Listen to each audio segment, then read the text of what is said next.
Greetings, people of the internet.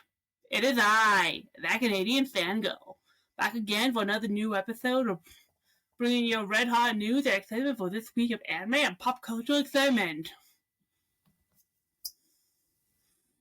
Today, the new episode of that Canadian Backlog. This week, it's Escaflowne. I've been painstakingly watching Escaflowne for like 8 months now. Holy shit, it's probably one of my new...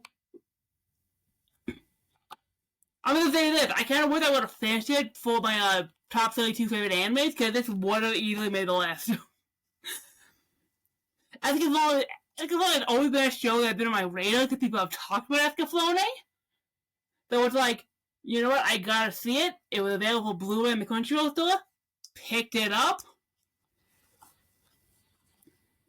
People are right. This is definitely one of those classics for...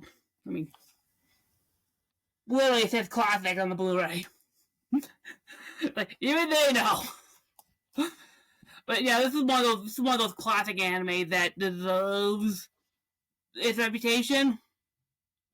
Like, there's a slew of shows from, like... back then... that people have talked about, and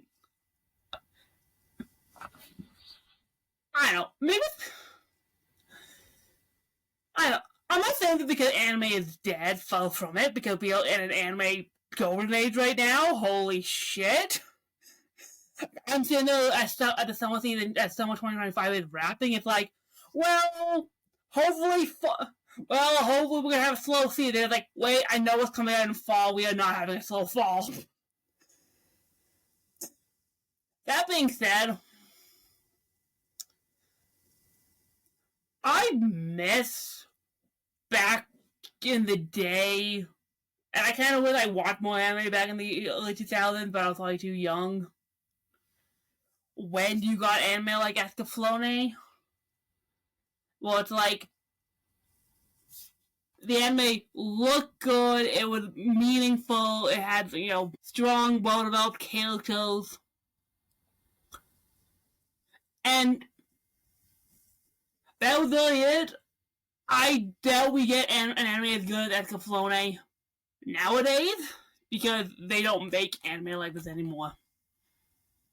Everything is so rushed, but one, I didn't realize the Blu-ray was a Kickstarter project. Like, I didn't realize that until I was watching the special feature on this Blu-ray, where they were talking about,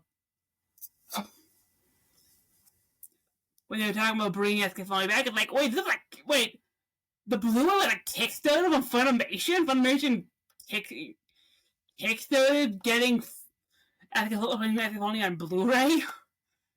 And they gave it a new Funimation gave it a new episode and everything. Like, that I think was really cool.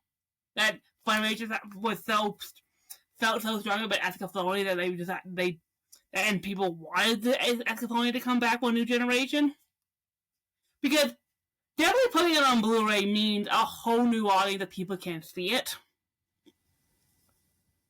And it's a show that deserves to be watched. But it's probably one of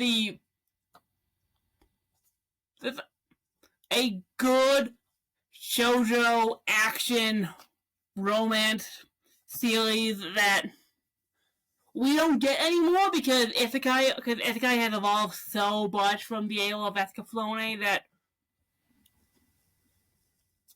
we don't see these types of stories anymore, which is a shame.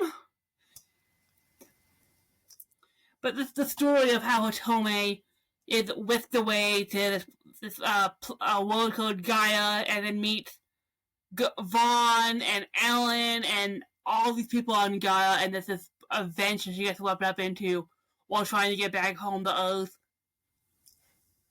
It is a really, really tight story. I think it works so well.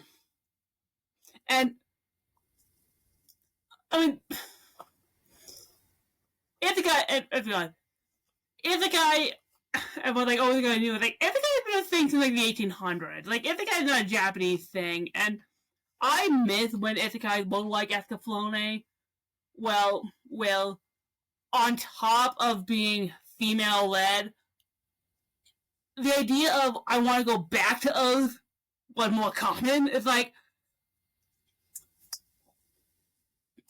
oh, you're within in the world. It's like, I want to go back home. These people have lives that they're being whisked away from, which Isekai has so forgotten nowadays. But Isekai was also female-led back in the day, because Isekais were always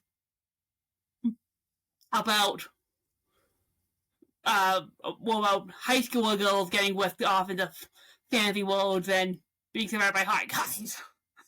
And now they'll stupid power fantasies were really degenerate dude. It's like, man, why did the Isekai turn to that? I'm an old school Isekai. And you know it has to be a mecha show because Sunrise Animation and Sunrise know their way on a good mecha. And God, Sunrise Animation in this is so good. It's the prettiest animation I've ever seen, with the shoujo aesthetic, the mecha design of both Escaflowne in its mech form and in its dragon form. The character design is top notch. The landscapes are beautiful. The character design and all the character health are just so likable and fun. The music is top tier. This is a Yoko Kanno scored anime, and if there's one thing that Yoko Kanno knows the way out of a really good score. Oh, perfection! This music, it has a good Yoko Kanno score, and the one that stick with you. It's like, Hitomi is the lead, so her relationship with both Vaughn and Alan is paramount, and I like what they have going. I like her relationship with Vaughn. I like her relationship with Alan. I like her relationship with all these side characters to me, like Alan's, little crew. Some of the other characters with the antagonist, and with characters like Mel and what's her name? Like, these are all just real characters, and they're so fun. I like the mystical quality of Escaflowne too. I like that there's this connection that just happens between Gaia and the Mystic Moon, aka Earth, and how Hitomi being from what they call the Mystic Moon, or Earth, is kind of a mystery that they build upon, and when they reveal the connection that Earth and Gaia have, is a good reveal. I like how they establish that, particularly when they go into the backstory of how Gaia was formed and its connection to Atlantis. Like, with really cool with all of its own. I like how that ties into the whole Vaughn and the dragon, and like that's a really cool reveal. I want to watch the movie now. I keep thinking, because watching Escaflowne, they're talking about the Escaflowne movie. It's like they're showing clips. Like, I didn't know it was in the movie. This movie looks insane. I kind of want to know what this is about. That's probably my next purchase. But yeah, like, despite the fact that this is a shoujo and the romance is a huge part, the action is really good.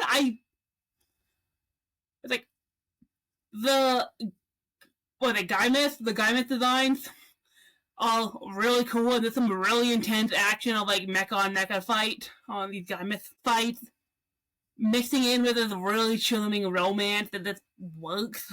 And I like how Hitomi has a purpose, because of the whole this mystical side and how big part of the vision of Escaflowne with the full time. I don't know if it's Escaflowne. It's like, it's the vision of Escaflowne, but Escaflowne is the thing that comes up most. But I like how a big part of Escaflowne is fortune telling, and they tell me he spends a lot of the time reading tarot cards, like because that just really highlights that she had. But I like the fact that it didn't make her like super important to like Gaia myth. Like she's just kind of there, and she.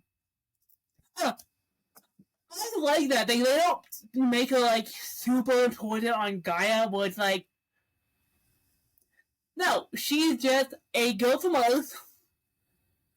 Her thing is fortune telling, and occasionally she gets tied up with this kind of this mystical like the fate stuff that they introduce later on the show, but they don't make her like this like super important character that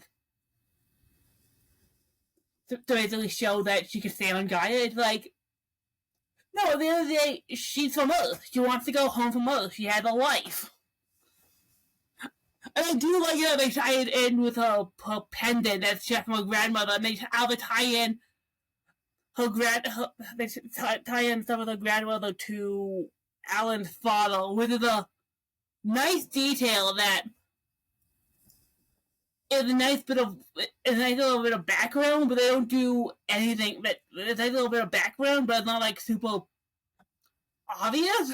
Like, because at the end of the episode, it ends with Hitomi going back to Earth and her and Vaughn technically being separated, but they're still thinking about each other. It's like, it's a strong romance. But it's something like they. And I like it. Okay. I like it. Okay. I gotta be careful what I'm gonna say because I know people like the show.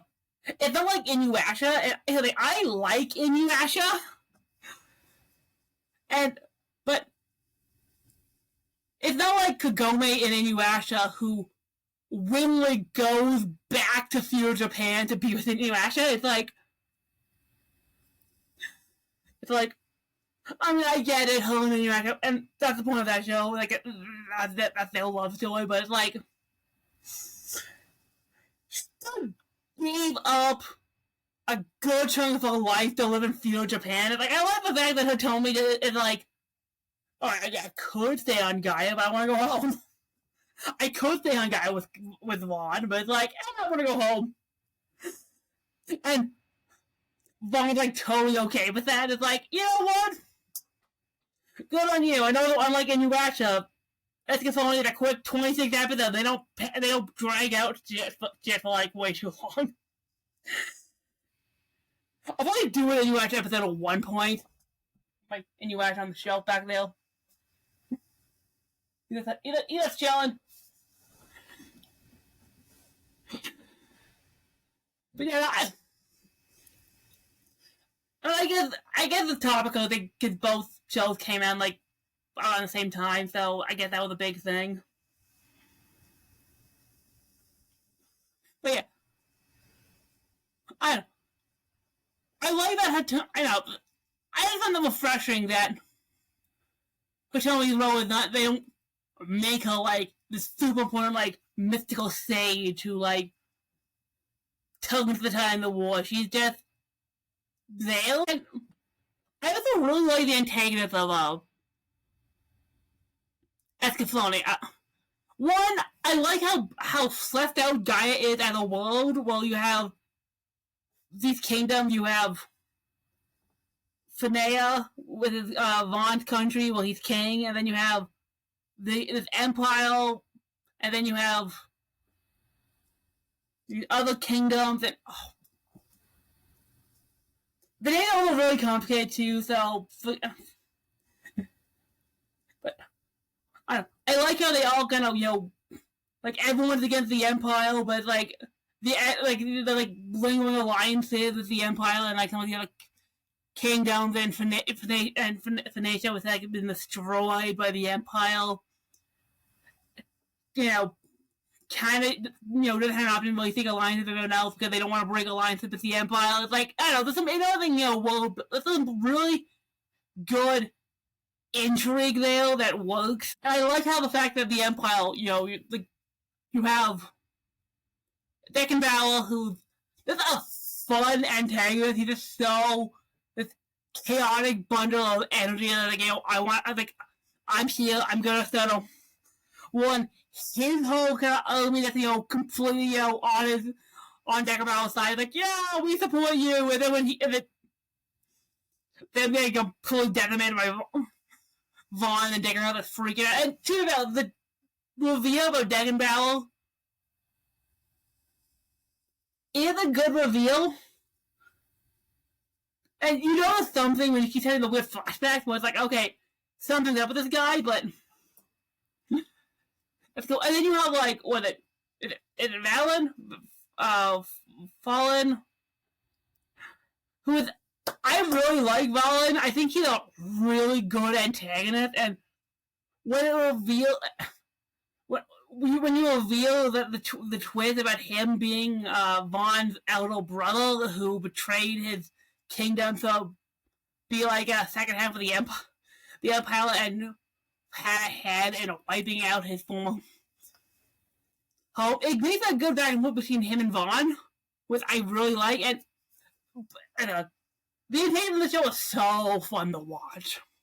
Because it's a classic dynamic. You have one who's an impetuous child who is really prone to violence and fighting and what have you, and then Valen's more stoic and technically minded and planning things out. And Valen's two sidekicks is the two girls that he saved and he technically experimented on. I like them when they show up and they'll chasing those heroes. Like that's a cool dynamic. And although Valve, okay, I'll get to that, but and then when they introduce, the Emperor that is in charge of the Empire and his fate alteration machine, I don't know. It's all weird mythical by the end of Escaflowne, but I like the reveal of that kind of show, what the Empire is really doing and how they're gonna, destroy Gaia. Like, there's a very mystical kind of sense of, there's, I think it's more mythical than by the end of Escaflowne with I like where it goes. I'll get to that. To the other thing, I think the show starts really strong. I think it had its beginning is a strong start into introducing Hitomi and the slow introduction of this other world and Vaughn showing up, him fighting the day and Hitomi getting whiffed off. It's a good episode, and I think the initial episode of Hitomi on Gaia are good, and it ends on a really strong note. I think the final episode is super strong and well written. It's a really, really tight finale. I think the finale is I think the last few episodes going to the finale are a little weak. I don't know, spoilers, I guess, for a show that's over 20 years old. But, I know, for a show that's over 20 years old, but yeah, it'll be spoilers, but I don't know. Once they meet the Emperor and they escape from the Empire, and they're in that one kingdom, and then it's kind of okay, this can go a little bit faster. Particularly, whether Milena's, Milena, going up to Milena's wedding, getting married to what's his name, and her feelings for Alan and Hitomi's feelings for Alan, and this idea of trying to separate Hitomi and Vaughn because of something to do with fate, and Anastasia, what the kingdom is called, getting destroyed by Valen's two sidekicks to get to Hitomi and all of that with, and I don't know, it's kind of, I don't know, it's all good stuff because I like what they do with Milena, particularly. Cause, I don't know, this is really interesting, particularly with both Milena and Milena. I like the fact that they're not that they're good female characters. Like, they're not super fuckable bitchy. Like, these are healthy female friendships that Hitomi has with these two women. Like, because if it was nowadays, they would probably play up Milena more like rival character for like romance. With, I think they are, with like, they also are friends with Hitomi. They're not like, being like complete B-words and trying to like stab at them because they're trying to, because of love. And she has good feelings. I like when Milena is torn between her marriage with her arranged fiance and her lingering feelings for Alan and Hitomi's feelings for Alan, which create a bit of a dissonance, but at the same time, the two of them are still really close friends. So I like that setup. And I like how Mo, despite her attachment to Vaughn, is not like super clingy and like tries to sabotage his relationship with Hitomi. It's like, I don't know. You don't get that a lot nowadays, so I like the fact that Escaflowne went that route. But yeah, like, I don't know. Another thing too, like, right near the end, they have that whole bit where Hitomi goes back to Earth, and they do this whole thing about how Hitomi's, struggling with what she wants to do, but and she decides she wants to go back to Gaia, she wants to go back to Gaia and see Vaughn and everyone again. But, like, that's, like, 2 episodes finale, so it's, like,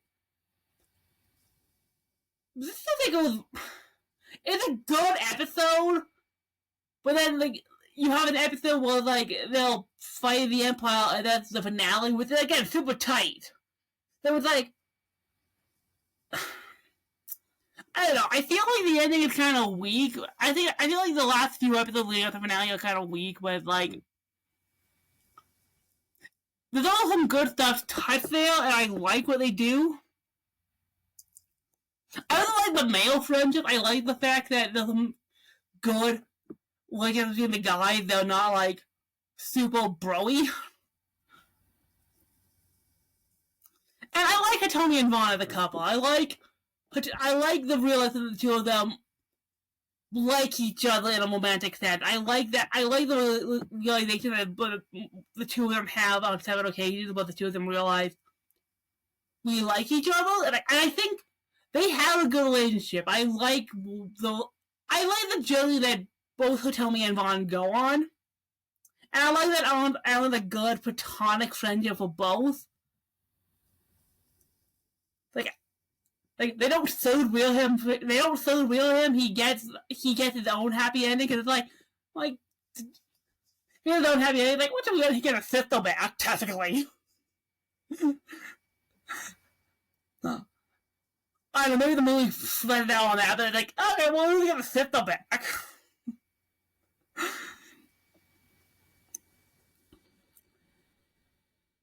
Like, yeah, no, Escaflowne.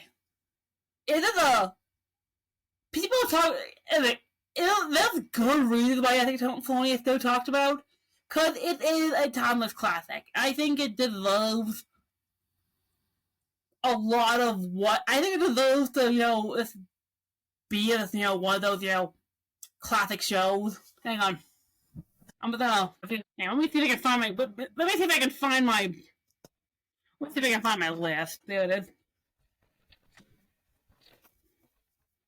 Let's see. It's probably gonna end on my top 32 favorite anime. Where would I put it? It definitely deserves to be in the top 10. Well, the bookstore, I think I'll put it above Sword Art Online. I think like more than My Hero. I think I'll put it between Kaguya-sama and Banana Fish. So I would probably put it. It'll probably be the new number 8. Bump Kaguya-sama to number 9. Brotherhood to 10. Sorry, Popular Diaries. Yeah. I think I'll do that now. Every time I find a show that I really like that probably deserves to be on my list, I'm gonna bring out my top 32 favorite anime and reassign my list. Because I'm probably gonna remake. I'm probably gonna do this list again, probably in a couple of years. Because the more anime you see, the more you realize a lot of stuff deserves it. But you know, the Legend of Escaflowne is a timeless classic for a reason. It's a well-deserved, well-thought-out love story between two really likable characters with a good battle system, a cool, intriguing world to explore, some good mystical aspects, gorgeous animation from Sunrise, beautiful social aesthetics, amazing music. The Funimation dub is really good.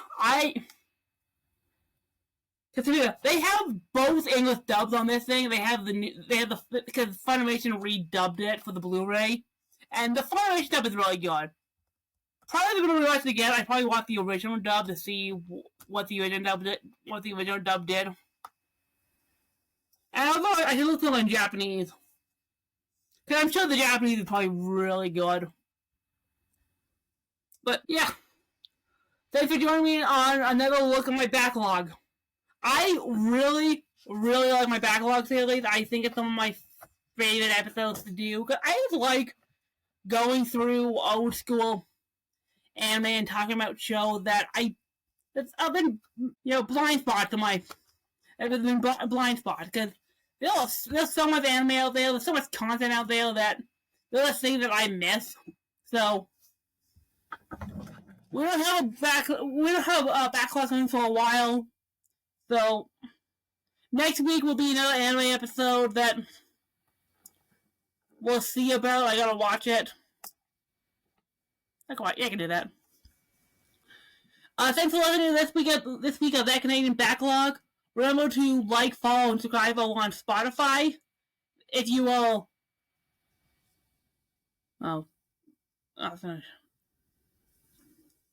Spotify, just be made aware when new episodes of Backlog come out. New episodes that Canadian come out, so that you're made aware, so that the algorithm know that other people are watching. Like, follow, subscribe. Remember to share this episode on social media with your friends, your family, people on the internet, just to help grow the audience, that people know that I exist. Like and follow my social media, Blue Sky, Twitter, Instagram, Facebook, my Twitch. I am on YouTube, Pokemon J Fan, the YouTube channel. Search that Canadian Fangirl over on YouTube, and follow and subscribe over there if you're watching on YouTube. Leave a comment, that's how I know you're watching on YouTube. Wattpad fanfiction for what I write on my to read my books. No gatekeeping. We don't gatekeep this community. If you like something, you're a fan of it, don't let other people tell you otherwise. Leave a comment. Comment down below underneath the description. If you read the description, the comments are right there. Leave a comment if you're so inclined. And remember, when people ask what fangirl do you listen to, it is that Canadian Fangirl. What's Canadian Fangirl? That Canadian Fangirl. Alright.